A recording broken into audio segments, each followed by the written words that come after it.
जी students, हम लोग again अपना जो चैप्टर है चेक उसको कंटिन्यू करेंगे। इससे पहले हमने इसमें दो टॉपिक पढ़े थे। पहला टॉपिक था चेक और उसकी करेक्टरिस्टिक्स हमने डिटेल में पढ़ी थी, और उसके साथ दूसरा जो टॉपिक था वो टॉपिक था टाइप्स ऑफ चेक। उसमें हमने बेरर, ऑर्डर, दिस और क्रॉस चेक, ये सब बातें हमने डिस्कस की थी डिटेल में।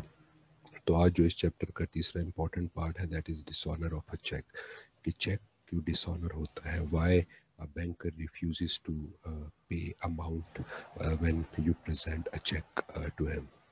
तो हम उसमें डिफरेंट सिचुएशंस की बात करेंगे जिन सिचुएशन में आपका जो चेक है वो डिसऑनर होता है। चलते हैं अपने टॉपिक की तरफ। इसकी अगर डेफिनेशन की बात करते हैं तो अपने पे भी तो अगेन मैंने डिस्कस किया कि ऐसी सिचुएशन जिसमें अगर आपको बैंक रिफ्यूज़ कर दे पेमेंट अगेंस्ट अ चेक, तो इट इज़ नॉन डिसऑनर। जब आपका वो बैंक डिसऑनर करता है, चेक आपको रिफ्यूज़ करता है कि आपको पेमेंट नहीं देनी है, तो उसके साथ बैंक एक प्रिंटेड स्लिप भी लगा देता है जिसपे रीज़न होता है कि आपका जो चेक है वो डिसऑनर क्यों हुआ, क्यों हमने रिजेक्ट किया इसके अगेंस्ट पेमेंट। उसको मैनेजर साइन करता है तो वो आपके रिकॉर्ड में आ जाता है, और बैंक भी अपने रिकॉर्ड के लिए उसकी कॉपी रख लेता है। इस तरीके से कस्टमर को भी पता लगता है और बैंकर को भी पता लगता है कि हमने ये चेक क्यों रिजेक्ट किया है, इसके अगेंस्ट क्यों हमने पेमेंट नहीं की। If a bank refuses to make a payment of a check, then it is called dishonor of a check. When a bank refuses to make a payment of a check, it encloses a printed slip along with the check. This check is consisted of different reasons of dishonor as the case may be. The manager of the branch takes the reason for which the check is dishonored and sign the slip, and then it is given back to the customer। आपको slip मिल जाती है, उस पर reason होता है कि आपका account हमने क्यों आपका चेक हमने क्यों डिसऑनर, क्यों हमने इसके अगेंस्ट पेमेंट नहीं की।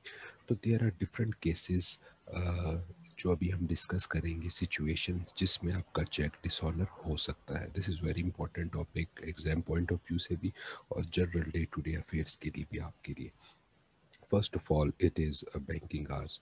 बैंक की टाइमिंग होती है 9 बजे से लेकर 5 बजे तक। अगर आप 9 बजे से पहले चले जाते हैं या 9 बजे के 5 बजे के बाद बैंक के पास अपना चेक लेके जाते हैं, then the bank can refuse to make payment. So therefore it is necessary to observe the banking hours to cash the check। उसके साथ यहाँ पे लिखा हुआ है branch of a bank. All दो ये वाला जो पॉइंट है इतना वैलिड नहीं है, आपको भी करने की ज़रूरत नहीं है, बिकॉज आजकल सारे बैंक ब्रांचेस एक दूसरे के साथ ऑनलाइन थ्रू इंटरनेट कनेक्टेड हैं। तो आजकल ये प्रॉब्लम नहीं है। आपका अगर F6 सुपरमार्केट HBL में अकाउंट में है अकाउंट है और आप मेलोडी जाके कैश करवाना चाह रहे हो, तो कोई प्रॉब्लम नहीं है, आप इजीली कैश करवा सकते हो। किसी दूसरे शहर में भी कैश करवा सकते हो, बिकॉज इंटरनेट से सारे लिंक्ड है। Date of cheque.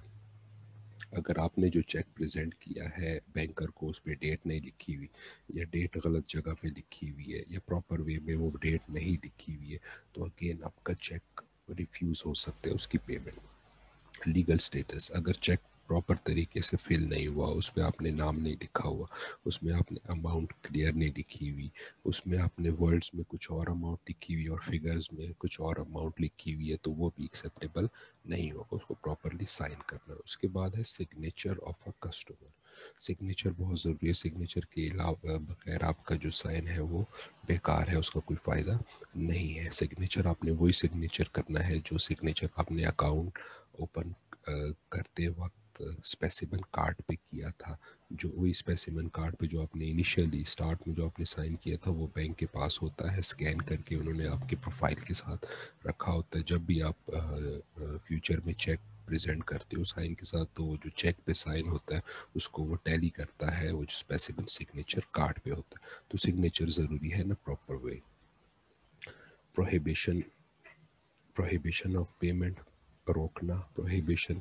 अगर कस्टमर की तरफ से बैंक को ये इंस्ट्रक्शन जाती है कि आप मेरे अकाउंट से कोई भी अगर आपके पास चेक आता है मेरे अकाउंट का तो उसमें से आपको पेमेंट नहीं करनी है। तो उसका रीज़न कोई भी हो सकता है। तो उस केस में जब बैंक को इंटीमेशन हो जाती है तो बैंक के पास आपका कोई भी चेक आएगा आपके अकाउंट का तो बैंक उसको फैसिलिटेट नहीं करेगा और बैंक उसके अगेंस्ट पेमेंट नहीं करेगा। अगेन देन क्रॉस चेक जो हमने बात की थी, for cheque presented is an specially crossed one, जैसे हमने बात की थी for some other bank then bank can refuse to make payment. जैसे मैंने आपको क्रॉस चेक दिया है, एक तो जनरल क्रॉस चेक था, अगर स्पेशल क्रॉस चेक है उसमें मैंने किसी स्पेसिफिक ब्रांच का नाम लिख दिया है, किसी स्पेसिफिक बैंक का नाम लिख दिया, तो आपको फिर वो क्रॉस चेक उसी बैंक में उसी ब्रांच में लेके जाना पड़ेगा। उसमें फिर आपको दूसरा कोई ब्रांच फैसिलिटेट नहीं कर सकता। Amount of cheque, if the amount written in figures and in words are not similar, अभी जो मैंने बात बताई कि उसमें दो जगह होती है, एक आप वर्ड्स में अमाउंट लिखनी होती है और दूसरी आपको फिगर्स में लिखनी होती है। तो दोनों में अमाउंट जो लिख रहे हो एक तरह की होनी चाहिए। ये नहीं कि वर्ड्स में आप 10,000 लिख रहे हो और फिगर्स में आप 15,000 की अमाउंट लिख रहे हो, तो ये एक्सेप्टेबल नहीं होगा। Material changes in cheque, if the material changes in check are made without the signature, यानी अगर आपने किसी जगह पे चेक में करेक्शन करनी है, आपने एक चीज़ लिख दी है, आप समझते हो ये गलत हो गया, तो उसको आप काटते हो। अगर आपने काट दिया और आपने बैंकर को दे दिया वो अमाउंट, तो वो एक्सेप्टेबल नहीं होगा। जो चीज़ आपने कटिंग की है उस जगह आपको सिग्नेचर करना है, आपका जो सिग्नेचर है।